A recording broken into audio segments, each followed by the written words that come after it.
Right, breaking news చూస్తున్నాం. ఈ నెల 7న ఏదులాబాద్ చెరువులో దొరికిన ఒక మృతదేహానికి సంబంధించి దాన్ని కేసుని పోలీసులు ఛేదించారని తెలుస్తుంది. మనకి కవాడిగూడ ముగ్గు బస్తీకి చెందిన వడ్లూరి లింగం అని ఒక పర్సన్ సెక్యూరిటీ గార్డ్గా వర్క్ చేస్తున్నాడు.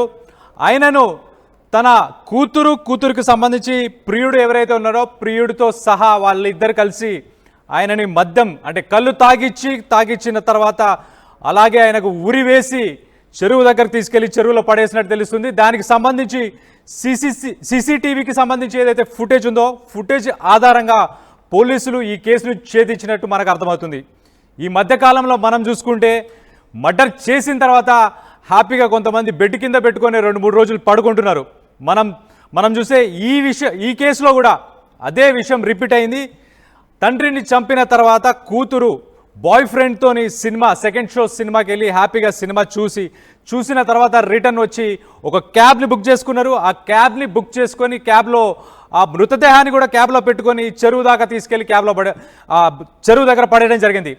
క్యాబ్ డ్రైవర్ ఎప్పుడైతే అతను ఏమన్నా నిద్రపోతున్నాడా లేకపోతే అతను ఏంటి అలా ఉన్నాడు, స్పృహ లేకుండా ఉన్నాడు ఈ వ్యక్తి ఏంటి అని అంటే లేదు, ఆయన కొద్దిగా హెల్త్ బాగాలేదు, ఆయన నిద్రపోతున్నాడు అని చెప్పి క్యాబ్ డ్రైవర్కి వీళ్ళు తప్పుడు సమాచారం ఇచ్చి ఆ మృతదేహాన్ని ఒక క్యాబ్లో తీసుకెళ్లి ఆ చెరువు దగ్గర పడేశారని మనకు తెలుస్తుంది. దీనికి సంబంధించి మరిన్ని వివరాలు మా ప్రతినిధి శిల్పతో మాట్లాడి తెలుసుకునే ప్రయత్నం చేద్దాం.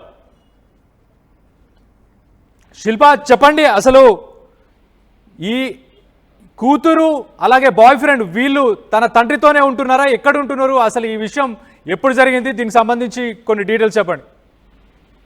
గట్కేసర్ పోలీస్ స్టేషన్ పరిధిలోని హత్య కేసును గట్కేసర్ పోలీసులు ఛేదించారు. ఈ నెల 7న సెక్యూరిటీ గార్డ్ గా పనిచేస్తున్నటువంటి ఒక మృతదేహం లభించింది. మృతదేహానికి సంబంధించినటువంటి పోలీసులు దీనిపైన ఎంక్వైరీ చేశారు. ఎంక్వైరీ చేసిన అనంతరం దీనికి కారకులు వాళ్ళ భార్య, అదేవిధంగా సొంత కూతురు తమ ప్రియులతో కలిసి తను చనిపోయేటట్టు చేసినట్టు కూడా ఒకవైపు పోలీసులకు నిర్ధారణకు వచ్చారు. గత కొంతకాలం నుంచి ఆ లింగం ఏవైతే మృతుడు ఉంటారో ఆయనే కళ్ళుకు బానిసే అటు భార్యను నిరంతరం వేధిస్తూ ఉన్నారు. అవి దాన్ని భరిస్తూ వస్తున్నారు.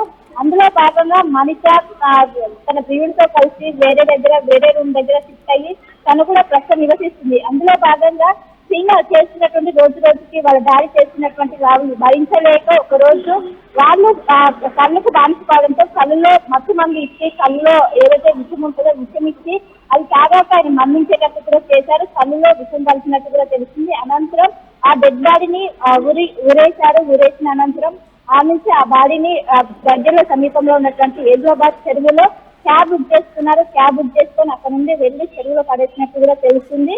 దీనిపైన ఒకవైపు పోలీసులు అక్కడ శవమై తేలడంతో దీనిపైన ఎంక్వైరీ చేశారు. కుటుంబ సభ్యులు తాగి అక్కడ పడ్డారేమో అంటూ కూడా మొదట కుటుంబ సభ్యులు చెప్పారు. కానీ తర్వాత పోలీసులు అక్కడ ఉన్నటువంటి టెక్నికల్ ఎవిడెన్స్ కావచ్చు, ఫింగర్ ప్రింట్స్, అదేవిధంగా దగ్గర ఉన్నటువంటి సీసీ కెమెరాల ఆధారంగా వాళ్ళే ఇదంతా పన్నాంగానికి భార్య అదేవిధంగా కూతురు ఎవరే చేశారంటూ కూడా పోలీసుల నిర్ధారణకు వచ్చారు. ప్రస్తుతం వాళ్ళందరినీ కూడా అదుపులోకి తీసుకొని ప్రస్తుతం అయితే రిమాండ్ విధించారు. ప్రధానంగా కళ్ళకు బానిసే నిత్యం భార్యను వేధించడంతో పాటు కూతురు పట్ల అసభ్యంగా ప్రవర్తించడం, అదేవిధంగా భార్యని శారీరకంగా మానసికంగా ఇబ్బందికి గురి చేయడంతో వాళ్ళందరూ కూడా విసుగు చెంది ఈ నిర్ణయానికి వచ్చినట్లు కూడా పోలీసులు చెప్పినట్లయితే తెలుస్తుంది.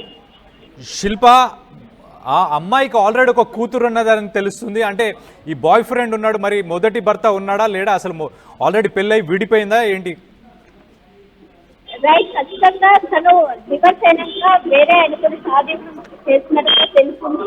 అందులో భాగంగా ఇప్పుడు తను వేధించడం కూడా ఉద్యోగటువంటి పీడిని నచ్చుకోవడంతో వీళ్ళందరూ కూడా కలిసి పక్కన దాని ప్రకారం ఆయన తాగుతున్నటువంటి కళ్ళలో విషయం కలిపిన అనంతరం వాళ్ళకి అడ్డొస్తున్నారు, వాళ్ళ అబంధానికి అడ్డొస్తున్నారు అంటూ కూడా ఆయన ఏ విధంగానైనా చంపేయడం అన్నదంతో కళ్ళు తాగించి అనంతరం ఉరి వేసి తీసుకుపోయి దగ్గర ఉన్నటువంటి చెరువులో కూడా పడేశారు. చెరువులో పడేసి ఎలాంటి అనుమానం కాదు, కానీ తాగి పడ్డారంటూ కూడా వాళ్ళు చిత్రీకరించే ప్రయత్నం చేసినప్పటికీ పోలీసులకు వాళ్ళు చిక్కారు. అక్కడ ఉన్నటువంటి ఫింగర్ ప్రింట్స్ కావచ్చు, అదేవిధంగా చేసిన ఫోరెన్సిక్ రిపోర్ట్ ఏదైతే పోస్ట్ మార్టం ద్వారా వాళ్ళనైతే తీసుకొచ్చారు. వాళ్ళు సెకండ్ షో చూసిన అనంతరం తీసుకుని చెరువులో వేశారు. చెరువులో వేసిన అనంతరం వాళ్ళు నేరుగా ఇంటికి వచ్చి right Shilpa, thanks for the updates. So మనం చూస్తే హ్యాపీగా మర్డర్ చేసేసి పార్క్కి వెళ్ళామా, హ్యాపీగా మర్డర్ చేసి డిన్నర్ చేసామా, హ్యాపీగా మర్డర్ చేసి సినిమాకి వెళ్ళామా అన్న తరహాలో ఈ మధ్య జనాలు తయారయ్యారు. వాళ్ళ మానసిక స్థితి ఎలా ఉందనేది మీరు ఒకసారి ఆలోచించండి. అంటే మర్డర్ చేసిన ఇంత బాధ లేదు, భయం లేదు, ఎటువంటి ప్రాబ్లమ్స్ లేవు, లైఫ్లో ప్రాబ్లమ్స్ అన్నీ క్లియర్ అయిపోయాయి అన్న ధోరణితోని ఇక్కడ ఈ కూతురు కానీ తన బాయ్ ఫ్రెండ్ కానీ వీళ్ళిద్దరు కలిసి హ్యాపీగా తండ్రిని చంపిన తర్వాత ఒక సెకండ్ షో సినిమాకి వెళ్ళి, సినిమా తర్వాత మళ్ళీ ఒక క్యాబ్ బుక్ చేసుకొని ఆ క్యాబ్లో ఆ శవాన్ని తీసుకొని మరీ వెళ్ళి అంత ధైర్యంగా ఎలా చేయగలుగుతున్నారో నాకు అర్థం కావట్లేదు. సమాజం అసలు ఇలా తయారవుతుంది ఏంటని మనం ఒకసారి ఆలోచించాల్సిన అవసరం ఉంది. ఒకసారి విజువల్స్లో చూడండి.